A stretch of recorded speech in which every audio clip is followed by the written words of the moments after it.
So there's this new show on late night AMC called Eli Roth's History of Horror. And it's so good. It's so good because he takes each of the genres of horror, slasher films, monsters, and he devotes an entire show to them and talks with other filmmakers and people with PhDs and actors and all kinds of folks about that particular genre and what that genre says to us about who we are. And the whole series begins with John Landis, who's a filmmaker, calling zombies the quintessential 21st century monster. That we are living in the time of zombies. And what makes zombies so popular? I mean, there are zombie movies and TV shows all around us. Well, when we look at them, when we look carefully at them, we see that these mindless predators, these things that consume without any regard for what they are consuming, tell us the most about ourselves and the condition of our life together. Now, you know, or maybe you don't know, but I'm a big zombie fan. You know this, right? I mean, I do have in my office, I mean, from The Walking Dead, I have my Michonne bobblehead, and my Father Gabriel bobblehead, and my tiny little Rick Grimes. They usually sit with the nativity scene that's in my office. That seems fitting. I also, I have a Daryl Dixon cutout in my office. I'm just telling you, it's part of it. So, why do millions of people tune in to watch this series every week? Well, in Eli Roth's History of Horror, he explains that this most popular television show was born right after the 2008 housing crisis, the mortgage crisis, when 3 million people lost their homes. And of course, we know what happened after that. We all lived through it.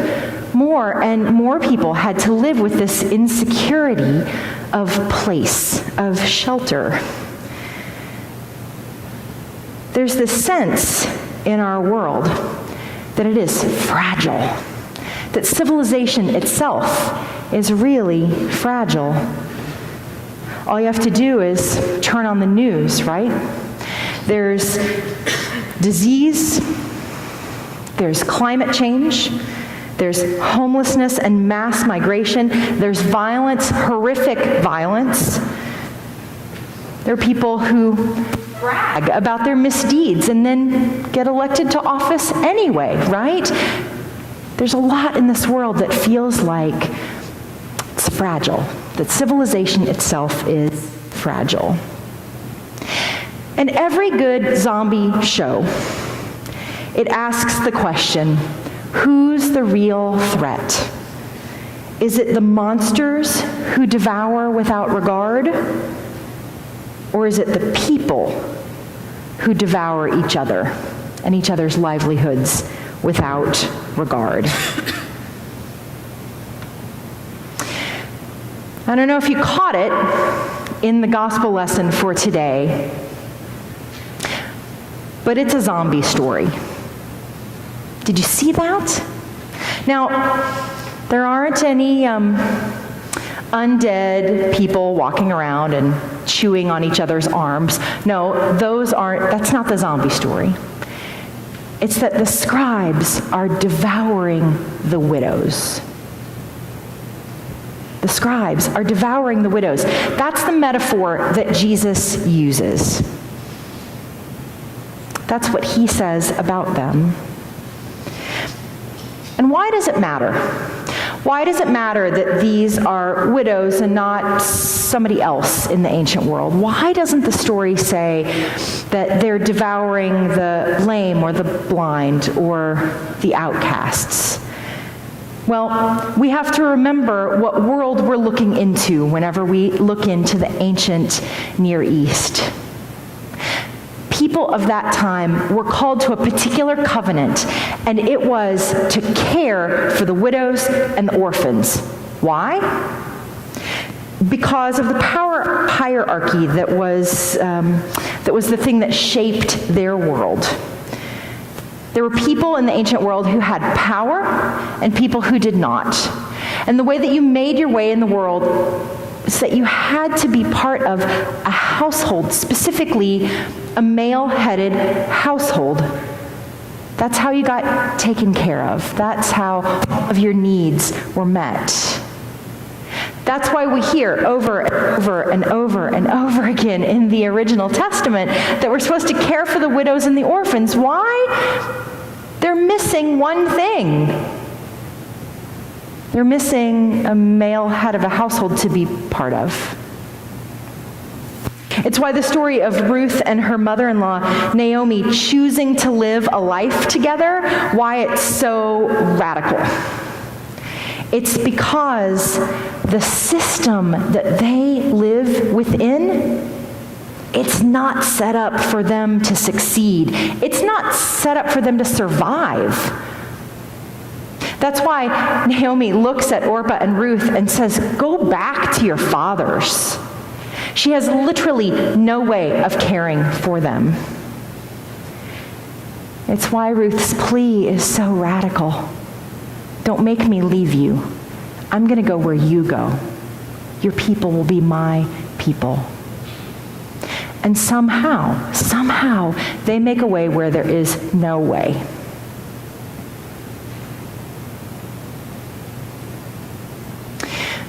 In the ancient world, unless the community cared for the widows and the orphans, they suffered. But that's not what's happening in the temple. It's not at all what's happening in the temple. Nobody's caring for the widows. No, instead, as Jesus puts it, the widows are being devoured. See? It could play as the plot of any modern-day zombie show, because the scariest thing that happens on The Walking Dead, it's not the monsters. It's how the people treat each other when they stop believing in each other's humanity, when they stop caring for the people who are the most fragile among them.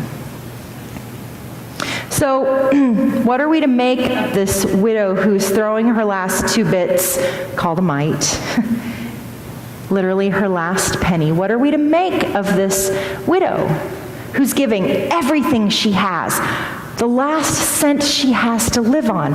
What are we to make of her throwing that in the coffers of the temple? And what are we to make of the fact that if we open up the Gospel of Mark, and if we look at Mark 12, and we move on to Mark 13, we see that Jesus says that the temple is going to be destroyed.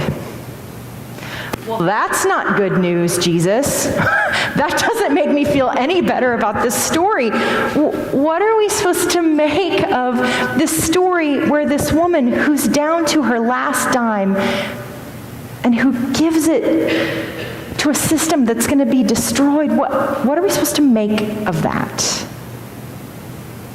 Are we to see this as ignorance on the part of the widow? Are we to see it as a naive hope that someday, those scribes will have a change of heart and they will suddenly turn around and care for the least of these instead of devour her? I don't think so. No, I don't think that that's what we're supposed to think at all. Instead of seeing this woman who throws her last mite in as a giving over of herself to the system, instead, I think we're supposed to see her doing this act as an indictment of the system. She knows full well that she's not being cared for. And by giving away her last cent, not only does she indict that system, but she redirects us. She forces us to look not only at her, but of this temple system in its entirety. It's a redirection. And it's a redirection followed by what Jesus says. The temple's going to be destroyed. Systems and structures in your world, they come and they go. Civilization changes, crumbles. Sometimes there's a complete turnover. But this covenant to which we are called, this covenant to keep community with one another, to look for the best in people, and to care for the least of these among us, that covenant never fails. That covenant never goes away. That's the covenant that began before time and will exist in the fullness of time. It's the thing that calls us to see Christ in the face of one another. It's the thing that I love the most about these zombie films, about shows like The Walking Dead. That people find themselves in the worst possible situation they can imagine. Everything that they've ever trusted is gone. It's evaporated before their very eyes. And yet there are people at every turn who look at each other and say, is this who we are? Is this who we are? When the widow throws her last mite in the coffer, that's what she does. She turns and looks, she looks at the system that's devouring her. But then she looks past it to us, and she says, is this who we are? No, it's not who we are. We are not people of the system of domination. We are the people of God who are called to see the face of Christ in one another, to care for our neighbor and to love our enemy, to feed the hungry, to bind people's wounds, to give shelter to the homeless, and to give food to the hungry. That's the system to which we are called. And that's where we find our might. Amen.